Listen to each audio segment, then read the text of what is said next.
ഏതെങ്കിലും രൂപത്തിലാണ്. ഇപ്പോഴിതാ സുബ്ഹാനല്ലാഹ് ഈ നാട്ടിലൊക്കെ നടന്ന പല കല്യാണങ്ങളും പലരും കാണിച്ചു തന്നു. കാളവണ്ടിയിൽ പുതിയാപ്പിളയെ കൊണ്ടുപോകുന്നു, JCBയിൽ പുതിയാപ്പിളയെ കൊണ്ടുപോകുന്നു, പടക്കം പൊട്ടിക്കുന്നു, കഴുതപ്പുറത്തിരുത്തിക്കൊണ്ട് അപമാനിച്ചു കൊണ്ടുപോകുന്നു. അന്യ സമുദായക്കാർക്ക് പോലും ചോദിക്കേണ്ടി വരുന്നു, ഓ മുസ്ലിമേ, ഉത്തമ സമുദായമെന്ന് പറയുന്ന നിങ്ങളുടെ ആഘോഷത്തിന്റെ ദിവസം, നിന്റെ വിവാഹത്തിന്റെ ദിവസം, നിന്റെ ഉറൂസിന്റെ ദിവസം, നിന്റെ നബിദിനമെന്ന് പറയുന്ന സ്നേഹപ്രകടനത്തിന്റെ ദിവസം എനിക്ക് പുറത്തിറങ്ങാനാവാത്ത ദുരന്തം വന്നല്ലോ എന്ന് അന്യ സമുദായക്കാര് പോലും ചോദിക്കേണ്ടുന്ന ഒരു ദുരന്തത്തിലേക്ക് ഓ മുസ്ലിമേ എങ്ങനെയാ അതപ്പതിക്കാൻ നിനക്ക് സാധിക്കുന്നത്?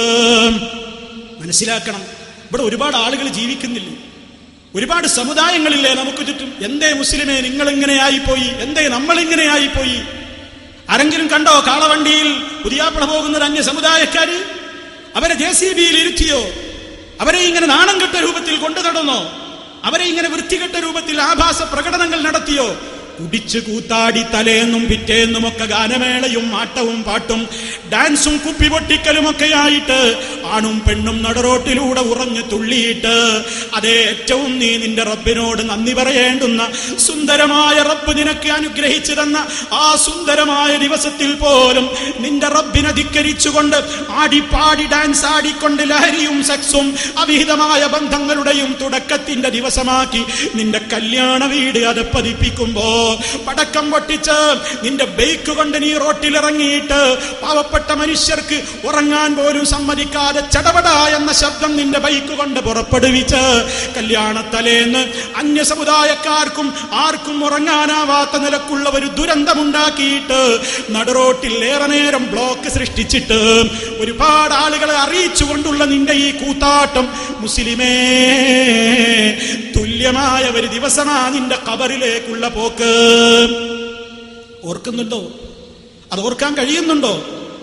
ഈ തെമ്മാടിത്തമൊക്കെ കാണിക്കുമ്പോ ഓർക്കാൻ കഴിയുന്നുണ്ടോ? എന്നെ ഇങ്ങനെ കുളിപ്പിച്ച് പുടവയിടുപ്പിച്ച് വീട്ടിന്റെ ഉമ്മറത്തെത്തുന്ന മയ്യത്തുകെട്ടിലാകുന്ന വാഹനത്തിൽ കയറ്റിയിട്ട് എന്നെ കൊണ്ടുപോകുമ്പോ എന്നെ ഖബറിലാകുന്ന മണ്ണറയിൽ കൊണ്ടുപോയി വെച്ച് തിരിച്ചു പോരുമ്പോ മണിയറയിൽ തള്ളിയിട്ട് തിരിഞ്ഞു പോരുമ്പോ പലരെയും എനിക്ക് പിന്നെയും കാണാമായിരുന്നു. പക്ഷേ മണ്ണറയിലേക്ക് എന്നെ കൊണ്ടുപോയി വെച്ചാലോ ആരൊക്കെ എന്റെ കൂടെയുണ്ടോ എല്ലാവരും പിരിഞ്ഞുപോയി.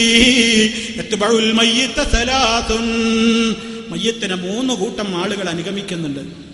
ഒന്നവന്റെ ബന്ധുക്കളും മിത്രാദികളും സന്തപ്ത കുടുംബങ്ങളും, മറ്റൊന്നവന്റെ മുതലിന്റെ അവകാശികളായ അവന്റെ മുതല്, മൂന്നാമത്തത് അവന്റെ അമല്. ഖബറിൽ വെച്ചു. സമയം കഴിഞ്ഞു, ആരും കാത്തു നിൽക്കുന്നില്ല, ആർക്കും വേണ്ട നിന്നെ ആർക്കും വേണ്ട. മരണം നടന്നു കഴിഞ്ഞാൽ പിന്നെ ആർക്കും വേണ്ട. എത്ര പെട്ടെന്ന് അടക്കാനുള്ള പരിപാടിയാ നോക്ക്. വെച്ച് താമസിപ്പിക്കണ്ട, അതാ വേണ്ടത്. പെട്ടെന്ന് കൊണ്ടുപോകണം. ജനാസ ഉടനെ ഖബറടക്കലാണ് ഇസ്ലാമിന്റെ ചര്യ. അങ്ങനെ കർമ്മങ്ങളൊക്കെ കഴിച്ച് നിന്റെ ഖബറിലവിടെ വെക്കുകയാണ്. നിസ്കാരമൊക്കെ കഴിഞ്ഞു, ഖബറിൽ വെച്ചു. അവരൊക്കെ തിരിഞ്ഞു പോന്നു. ഉടനടി നിന്റെ മണ്ണറയിലേക്ക് എത്തുന്നു.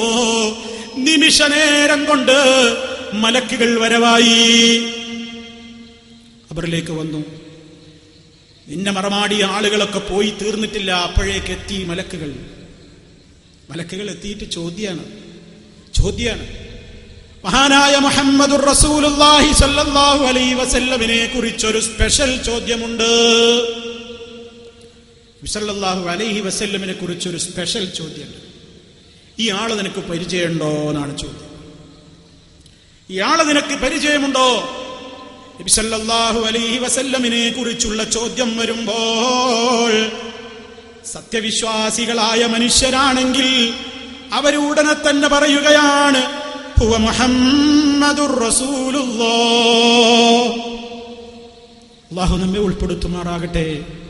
മഹാനായ ഹബീബ് സല്ലല്ലാഹു അലൈഹി വസല്ലമിനെ കുറിച്ച് ചോദിക്കുമ്പോ മുഅ്മിനീങ്ങൾ പറയും, ഹുവ മുഹമ്മദുർ റസൂലുള്ളാഹ്. അത് അല്ലാഹുവിന്റെ റസൂലായ മുഹമ്മദുൻ സല്ലല്ലാഹു അലൈഹി വസല്ലമാണ്. ആരാണത്?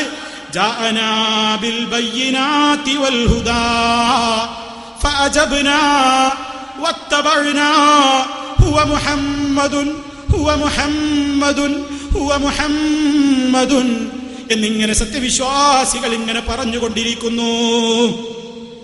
എന്താ പറഞ്ഞതിന്റെ അർത്ഥം എന്നറിയോ? ജാഅനാ ബിൽ ബയ്യിനാതി വൽ ഹുദാ, ഞങ്ങളിലേക്ക് സന്മാർഗവുമായി വന്ന ഞങ്ങളുടെ ഹബീബാണിത്, ഞങ്ങളിലേക്ക് സന്മാർഗവുമായി വന്ന പ്രവാചകനാണിത്.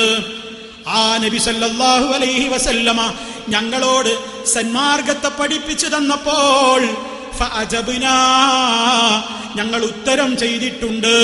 വത്തബഅനാ, ഞങ്ങൾ ആ നബിയെ പിൻപറ്റിയിട്ടുമുണ്ട് എന്ന് മുഅ്മിനീങ്ങൾ പറയുമ്പോ അവനോട് പറയപ്പെടും ഖബറിൽ വെച്ച് നം സാലിഹാ, സാലിഹായി സുഖത്തോടെ ഉറങ്ങിക്കോ. അല്ലാഹുവേ നീ ഞങ്ങളെ ഉൾപ്പെടുത്തേണമേ.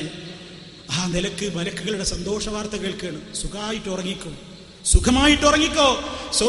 സ്വർഗത്തിന്റെ വാതിലുകളിൽ നിന്ന് സ്വർഗീയ കാഴ്ചകൾ കണ്ട് സ്വർഗീയ പരിമളം അവന്റെ ഖബറുകളിലേക്ക് അടിച്ചു വീശി അള്ളാഹു നിശ്ചയിക്കുന്ന കാലം വരെയും അവന്റെ ഖബറിൽ സമാധാനത്തോടുകൂടെ കഴിച്ചു കൂട്ടുവാനുള്ള ഒരു സൗഭാഗ്യം മുഅ്മിനീങ്ങൾക്ക് കിട്ടുകയാണ്. അതേ അവസരത്തിൽ കാഫിർ, ഫാസിഖ്, അള്ളാഹുവിന്റെ കൽപ്പനകളെ ധിക്കരിച്ചവൻ, ലഹരി നുണഞ്ഞവൻ, ശിർക്ക് ചെയ്തവൻ, റബ്ബല്ലാത്തവരെ വിളിച്ചു പ്രാർത്ഥിച്ചവൻ, ഖബറയിൽ പോയി ദുആ ചെയ്തവൻ, അവരെ വിളിച്ചു പ്രാർത്ഥിച്ചവൻ, റബ്ബിനോടല്ലാതെ ആ നിലക്ക് ഇസ്ലാം കൊടുക്കരുതെന്ന് പറഞ്ഞിട്ടുള്ള ആരാധനകൾ കൊടുത്തവൻ, മദ്യപിച്ചവൻ, വ്യഭിചരിച്ചവൻ, അവിഹിത ബന്ധം നടത്തിയവൻ, സെക്സ് നുണഞ്ഞവൻ, മൊബൈലിലൂടെ അനാവശ്യമായ കാര്യങ്ങൾ കണ്ട് രസിച്ചവൻ, അവിഹിതമായ ബന്ധങ്ങൾക്ക് തുടക്കം കുറിച്ചവൻ, ഒളിച്ചോടിപ്പോയവൻ, അവിഹിതമായ ബന്ധത്തിന് വേണ്ടി കിടന്നു കൊടുത്തവൾ, ബാപ്പയെ എനിക്ക് വേണ്ടെന്ന് കോടതിയുടെ മുമ്പിൽ വെച്ച് പറഞ്ഞ് ഇന്നലെ കണ്ട രാമന്റെയും അഹമ്മദിന്റെയും കൂടെ ഒളിച്ചോടി ഇറങ്ങിപ്പോയ പെണ്ണ്,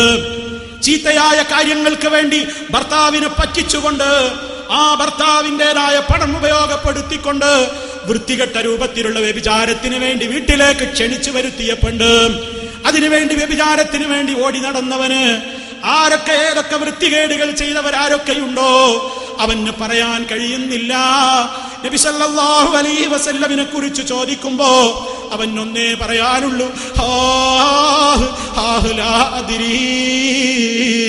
എനിക്കറിഞ്ഞുകൂടാ, എനിക്കറിയില്ല, എന്നെ ഒന്നും ചെയ്യല്ല, എനിക്കറിയില്ല.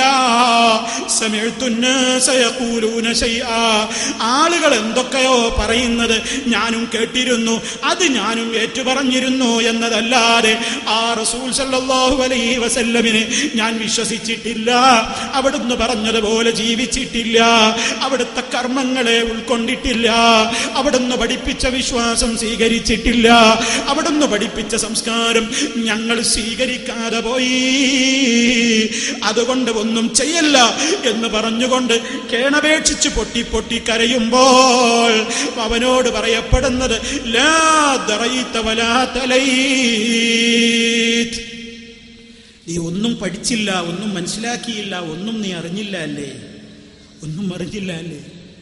അതോടൊപ്പം പിന്നെ നടക്കുന്ന സംഗതി എന്താ? ഇത് നമ്മുടെ മനസ്സിലെപ്പോഴും വേണം, ഇത് നമ്മുടെ മനസ്സിലെപ്പോഴും വേണം. അത് പറയുന്നതോടുകൂടി ആരംഭിക്കുകയാണ് ഖബറിലെ ശിക്ഷ.